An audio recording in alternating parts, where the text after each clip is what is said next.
Do you truly need your car? Regardless of your opinion, the World Economic Forum, WEF, doesn't think so. As countries try to move to renewable energy sources, the World Economic Forum aims to reduce global dependency on critical metals. One such recommendation is to limit private vehicle ownership. 3 strategies have been put up by a global lobbying group with headquarters in Switzerland to reduce the price of essential metals used in everything from wind turbines and efficient lighting to cell phones and electric automobiles. Stay tuned, as we'll be unveiling all about it in this video. The meeting said that mineral mining is anticipated to expand by 500% by 2050. Even with recycling programs in place, the forum noted that programs to share vehicles like GetAround and Blue SG had gained popularity around the world and are crucial to lowering the demand of automobiles and technology globally, despite the fact that it didn't discuss how vehicle sharing might be used more successfully in a country like the US, where people rely significantly on their cars. There is a dearth of public transportation in both rural and urban areas. Although most people in the world already own personal phones or computers, the research also noted that 39% of international workers also receive laptops and mobile phones. To discourage the opening of new mines, the research recommended that businesses be rewarded for encouraging customer loyalty and product reuse. The automobile has significantly influenced contemporary culture and the metropolitan regions, where more than half of us now reside. However, as incomes around the world climb, traffic congestion and lethal pollution from vehicles and trucks are suffocating major cities. Each year, more than 1 million people lose their lives in car accidents, and many more are at risk due to transportation's role in global warming. Instead, envision a scenario where electric and shared fleets of autonomous vehicles, FAVES, reduce the number of cars on the road by up to 90%. It only takes a few taps on a smartphone app to request and pay for a transport or delivery. Due to the fact that renting a vehicle when one would otherwise be idle or recharging an electric vehicle more than covers the cost of doing so. Auto loans and insurance payments are reduced or eliminated. Imagine wider, less congested streets with more space for pedestrians and bicycles, clean air, significantly less global warming, shorter commutes, and even crowd-funded fleets of vehicles with routing and pricing software tailored to reduce energy use or offer affordable transportation to undeserved areas. This is perhaps the best-case scenario. Zooming into the future, 2 new technologies that are quickly gaining traction in society make all these advantages possible.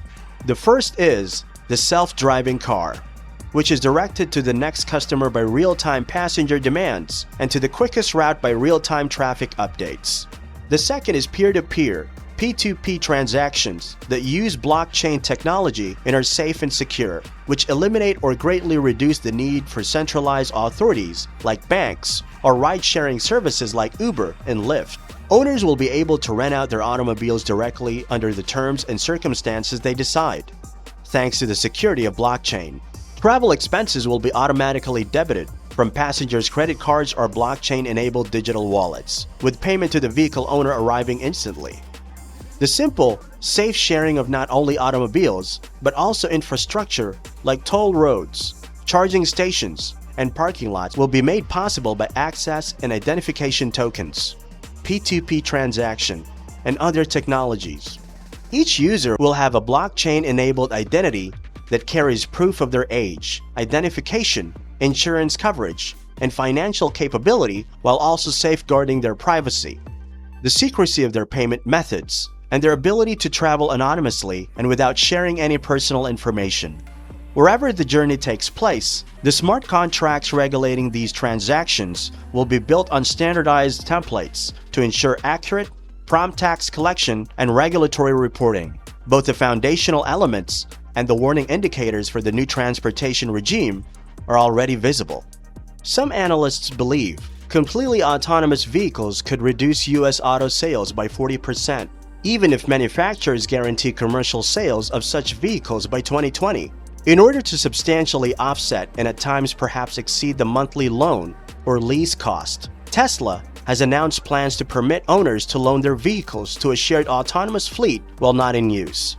As ride-sharing services pose a danger to their current business model, other automakers have already begun to invest in them. In the near future, blockchain will remove entry obstacles like paying a fee to centralize ride-sharing services and accepting the rules or paying a bank to process payments, enabling any car owner to enter the transportation industry. With the use of blockchain technology, everyone may participate fairly in a transportation system and determine their own terms, conditions, and prices. In the future, the cars themselves might be able to generate their own profit and loss statements, make independent decisions based on algorithms and real-time data about everything from demand levels to repair and recharging costs, and ultimately decide whether to maximize owner profit or societal benefit. Ownership models will change with time.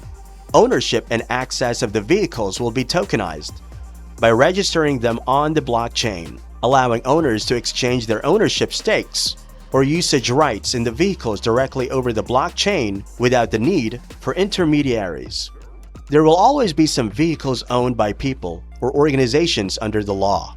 Others will have many owners, the identities of which and their ownership stakes in the car being driven can change instantly. Automobile manufacturers may not always generate sales through auto dealers. When algorithms indicate that trading ownership to other parties will maximize cash flows, they will merely deploy cars where their use may produce an economically viable cash flow. The decentralized network will be used to keep safe, unchangeable data about who owns and uses the vehicle. Some transportation systems might own themselves as economically independent entities. As P2P markets mature and users grow accustomed to ownerless modes of transportation, it's crucial to emphasize how unique this approach is from the current ride-sharing services offered by companies like Uber and Lyft. The cost of hiring human drivers is eliminated by autonomous vehicles, while the intermediary who arranges trips for customers collects transaction fees and establishes terms and conditions is eliminated by blockchain. Wealth is built on information rather than labor or capital in such a post-capitalist economy, and more communal, collaborative business models that prioritize social good alongside shareholder profits are used to augment traditional forces like supply and demand and the need for profits. So you must be wondering, who pays the price, right? Despite all the potential advantages of this new approach, many people who work in low-skilled or semi-skilled jobs could suffer catastrophic effects. These include everything from delivery and taxi drivers to those who assemble, fix, and maintain automobiles. Governments in the US alone could lose some of the $206 billion in annual taxes related to the production and use of motor vehicles. It'll only lead to instability and opposition from those who will be most harmed by the short-term changes if these negative effects are ignored or dealt with in a reactive and piecemeal manner. The moment has come for forward-thinking company executives to work with civic, governmental, and commercial leaders to reinvent not only our transportation infrastructure, but also how to manage the transition to FAVs and blockchain-enabled transportation systems, so that the advantages, not just the disadvantages, are immediately evident and accessible to everyone. This is especially important before the full force of these changes hits us. In order to enable most effective routing, pricing, and payment for trips spanning public transit, private ride-sharing, and peer-to-peer FAVs rental, technology professionals are already working to harness open-source blockchain-based standards. In addition to determining how to restore lost tax revenue due to decreased vehicle use, regulators and politicians must also define the liability and insurance requirements for FAVs, particularly those that grow to be independent businesses. Together, the government and civic organizations will need to lessen the effects on those who lose their jobs as a result of FAVs. Replicating the errors of the past with FAVs and decentralized mobility platforms would be a grave mistake.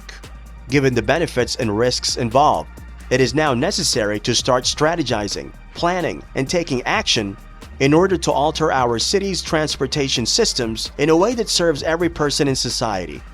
While it's true that the rise of the autonomous car sector will undoubtedly result in more employment losses than gains, the long-term benefits for society as a whole transcend any short-term growth pains and inconveniences. The advantages for people, the environment, and the economy are immense. We firmly feel that this is one of the instances in which sacrificing jobs for the sake of society as a whole is appropriate. Is your job at risk from self-driving cars? What effect do you believe they'll have on the world economy? Do the advantages outweigh the millions of jobs lost? Or do you think the World Economic Forum's desire to do this goes a bit too far? Is there any other alternative to this?